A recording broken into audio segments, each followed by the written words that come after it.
Well, this week saw a new movement set up to defend social drinking. Drinkers' Voice claims that 80% of 18 to 24-year-olds routinely ignore government health limits, as do 70% of the general population.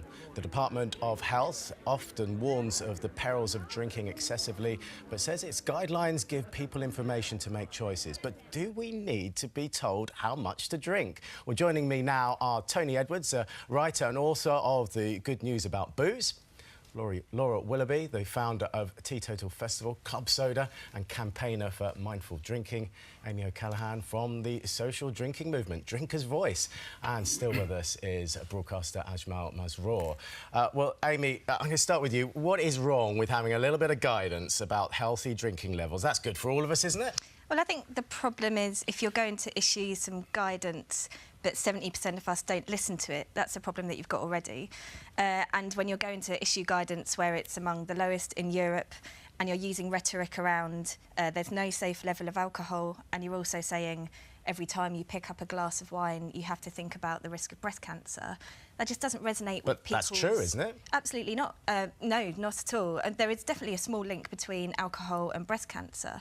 But you're also talking about other risks. So, you know, by drinking that glass of wine, you're also lowering your risk of heart disease. So we need to be having a fuller debate around, you know, the benefits and the risks so that people are well informed when they pick up that drink. Laura, nobody likes to be told what to do they? And these figures are right. People are ignoring the guidelines. They're not really working, are they? It's just a waste of money. Well, I don't think the government's very good at giving guidelines, because actually what alcohol is very social, so it's more than just about the medicine, it's about how alcohol is in society. And we know that 5 million people do actually want to change their drinking habits. If the government just gave them a little bit more attention, would probably reduce drinking and help people who actually want to change their drinking at the very beginning. But like I said, I don't think the government are particularly good at it. But equally, the media are terrible for picking and choosing the studies that they think tell the story that they want. And most of us want to hear the story that alcohol's great and exciting, which is great on a night out, not so good when you've got a hangover the next morning. Tony, the Department of Health told us the guidelines give people the information they need to make informed choices. Well, it's up to us to choose. If you don't like it, ignore it. You can ignore the guidelines, but the trouble is people do believe governments, the government authorities, particularly doctors and doctors' leaders. Well, evidently they don't know. 70% are ignoring it. No, but OK, but the fact that they are actually giving out this, in my view, false information, I think is very dangerous indeed. What it is doing, it is not giving people choices at all. People should be given the full information about alcohol. They should be given the fact, told that, as Amy just said, it reduces heart disease, reduces the risk of diabetes, reduces the risk of dementia, and loads of other things. And in fact, that people who drink alcohol... Tiny quantities. Hang on. Quantities. Not tiny quantities at all. You can drink up to half a bottle of wine. In fact, you should drink up to about half a bottle of wine a day for maximum optimal health. People who drink live much longer than people who don't. Hang on, we need to clear this up. Drinking low levels of alcohol, around 1 unit a day, I mean, that's a very small amount for a lot of drinkers, may help protect against coronary heart disease, but there are still questions about the findings. I mean, there are no questions about the findings. It's very easy to spin the figures and encourage people to drink far more. No, it's 1 unit a day. There's no question about the findings whatever. There's 50 years... 1 unit a day, though. No, most people who drink don't have 1 unit a day. Hang on. There's much more than 1 unit a day which will protect against heart disease. You just said half a bottle of alcohol. Yes. I mean, that's very alarming. Wine, yeah. It's very alarming for me to hear this, because on one hand, of course, you've written a book, and this may go down very well for the sale of your book, and good luck with that. But there are certain issues that we need to really look at. It's true. Alcohol costs in our country, in our society, more than £22 billion worth of social damage. More than £3 to £10 billion between that figure is spent on alcohol-related illnesses and treatment. Imagine how much money we would be saving and how many people's lives we would be making better if that money was then spent on NHS, on funding for schools, on colleges, on universities, on job creation. But it's specific control to say stop drinking. I haven't finished it. Very simply, alcohol may have some good in it, but the bad outweighs the good. And in any society, when we're rational about it, we'll look at things and say, OK, if it's causing us so much harm, studies after studies have indicated every part of our body is negatively impacted because of alcohol, from cancer to cirrhosis, to heart disease, to diabetes, and complications after complications. And finally, the impact on family. How many families have been destroyed and broken? How many domestic violence have been as a result of alcohol abuse? How many fathers have lost their children or children have lost their parents? To us, alcohol, while it is the only permitted drug in our society, it is the most dangerous and destructive one. And I'm calling for better education, more punitive action against those who produce them, and, of course, a socially unacceptable culture to be created. OK, as well. Yeah, it's entrenched views here. Let's get the professional point of view. Emma?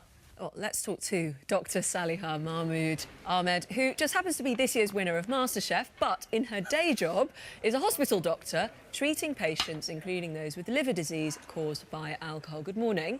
Good morning. What do you see day to day with patients who are coming to you with issues caused by alcohol? Well, first of all, thank you for having me on the programme.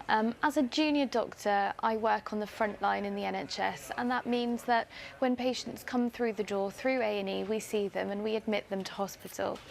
What we do see in NHS hospitals is a lot of people affected by heavy alcohol use, and we see people who are suffering in terms of their health because of it. It is really, really alarming for us to see the number of people that are coming through, to the point where we actually see that over 1 million admissions in 2014 to 2015 for people who had alcohol-related problems, whether that was the primary problem or the secondary cause of their admission. So the scale of the problem is massive. The other thing that we also have to remember in this particular debate is that actually alcohol doesn't just affect that one person, it affects society at large.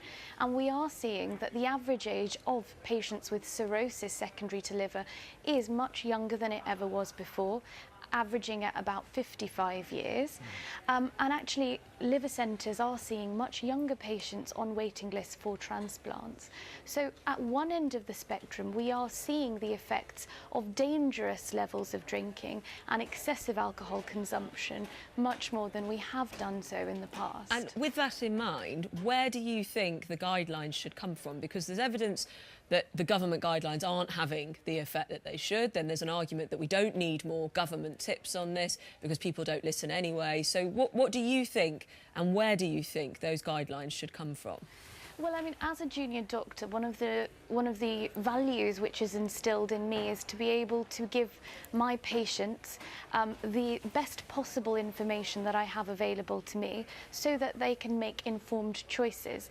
Now, I make no judgments as to how much alcohol people choose to drink, and alcohol certainly has some beneficial social effects as well as some moderate or modest health benefits. But what my job to do is to allow people to make informed decisions. But do you ever just wish that they'd got some better informed decisions before they get to the hospital doors? You must feel like that, surely, at times. I'm not talking about when they meet you, before they get to a situation where their liver is ill. Well, of course, and a lot of the strategies do need to concentrate on primary prevention, and we do have lots of tools that are available to doctors who are worried about their patients, and of course which are available on the internet, etc., which people can use to judge whether they have excessive levels of alcohol consumption and whether it's something that they need to consult their GP about. Dr. Saliha, we're going to have to leave it there. Thank you very much for that. Sean, there you heard some of the data of more than 1 million admissions. Yeah, so listening to Saliha makes me think that you sound very responsible in what you said, Tony. The problem with doctors is that they only see the casualties of alcohol, not the people who benefit from it. By definition, they have a one-sided view of it. Clearly, I don't disagree that alcohol can cause cirrhosis of liver and other things like that, and a small amount of cancers here and there.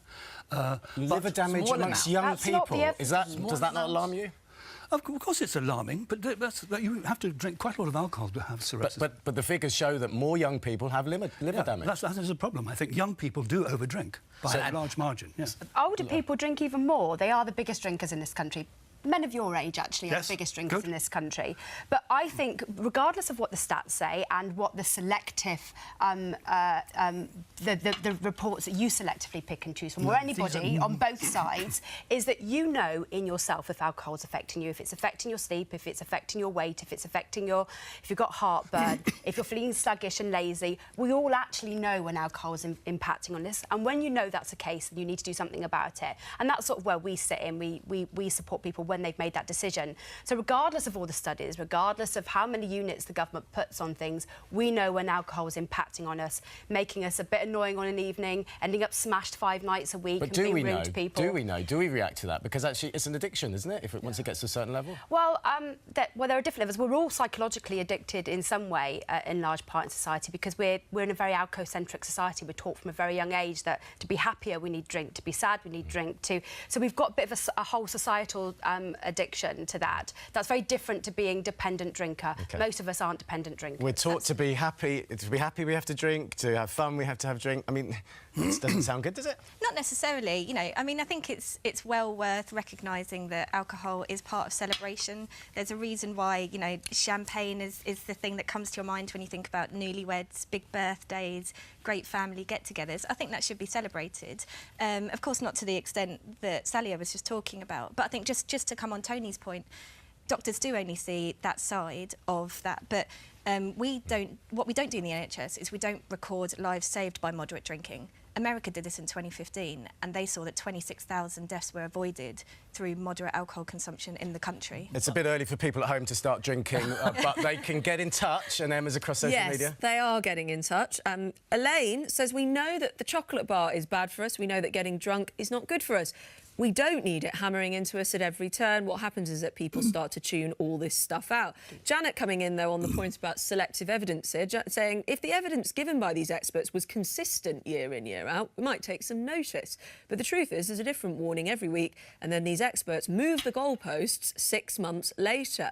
Ryan brings in the point about the government. The government have to be seen to care, but while they patronise us with health warnings, the Treasury collects alcohol duty. Unpalatable as it sounds, drinkers provide a net surplus to the economy. That's something that hasn't come up yet here on our panel, but another one here from Richard, just to end on from your comments, but keep them coming in with the hashtag BBCSML. Seriously, what would this world be like if we listened to all the rhetoric spewed out by armchair experts on health? We would only become a species that ate vegetables, ran 100 miles a week and only left the house to go to the gym. that is... I'm going to call last orders on this debate because we're almost out of time. Laura, what do you think is the best way for people, or to help people adopt a sensible drinking habits? Is it the government telling us, or is it other ways? Well, I think it's other ways. I think movements of people can really change health. And most importantly, we need to recognise our own health and where alcohol impacts on this and make decisions for ourselves. And that's when change happens, not when government tells us. I am calling time on this debate, I'm afraid, Ajmal. That is all we've got time for. Thank you all very much.